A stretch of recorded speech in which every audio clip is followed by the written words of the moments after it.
ayədən başlayaraq təcvid qaydasında inşallah izahlı qaydaları sizlərə ərz edəcəm. Bismillahirrahmanirrahim.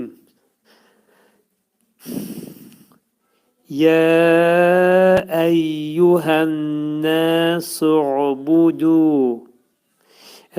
Burada yə hərfi demək yədən sonra təbii məddi hərf var. Təbii məddi hərfin üstündə bir böyük mədd var. Demək bu məddi biz ayırmalıyıq görə məddin hansı növünə aiddir. Burada yə xitab ədatıdır. Əyyuhə isə ondan ayrıdır.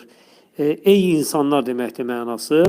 Demək, yə ədən ayrı olduğunu üçün, yəni əyyuhədən ayrı olduğu üçün məddin münfəsil növünə aid olacaq və 2-4 əlif miqdarında səs qaldırılacaq. Amma biz 3 əlif miqdarında burada götürəcəyik.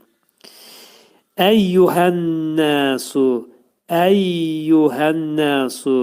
Burada ə hərfindən sonra gələn şəddəli yə hərfi, bu demək 2 hərfin bir-birinə qovuşmasıdır. Eyni